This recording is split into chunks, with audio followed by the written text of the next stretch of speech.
I've sort of taken the approach of working on the world first. So we've done a lot of work with cities and buildings and environments, and then sort of moved to more organic things.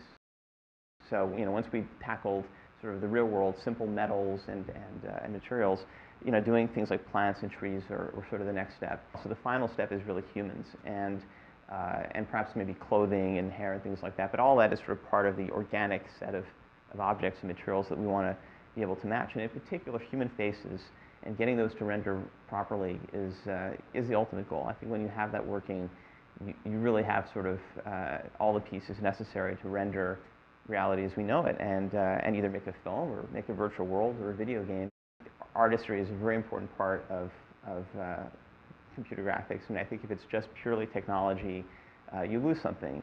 With OTOY, one of the very first tests that I had ever worked on was trying to do human skin rendering, which is a very difficult problem, and it's something that, the uncanny valley, which is where you look at something that's a computer-generated person, it doesn't look quite real, it's close, but you know that it's not real because the human mind has almost a subjective understanding of what a person looks like.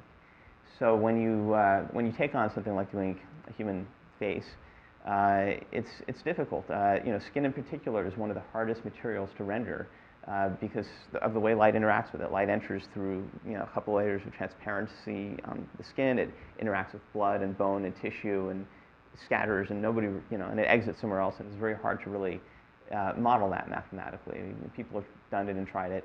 And the approach that I took when I first tackled this problem was I just, almost like a Photoshop document, I just worked with with the shaders, with the programming language I created in OTOY, and essentially came up with something that just artistically works for me. And I guess it's like an artist, mixing different colors or even somebody in Photoshop just working around with a lot of different layers and tweaks.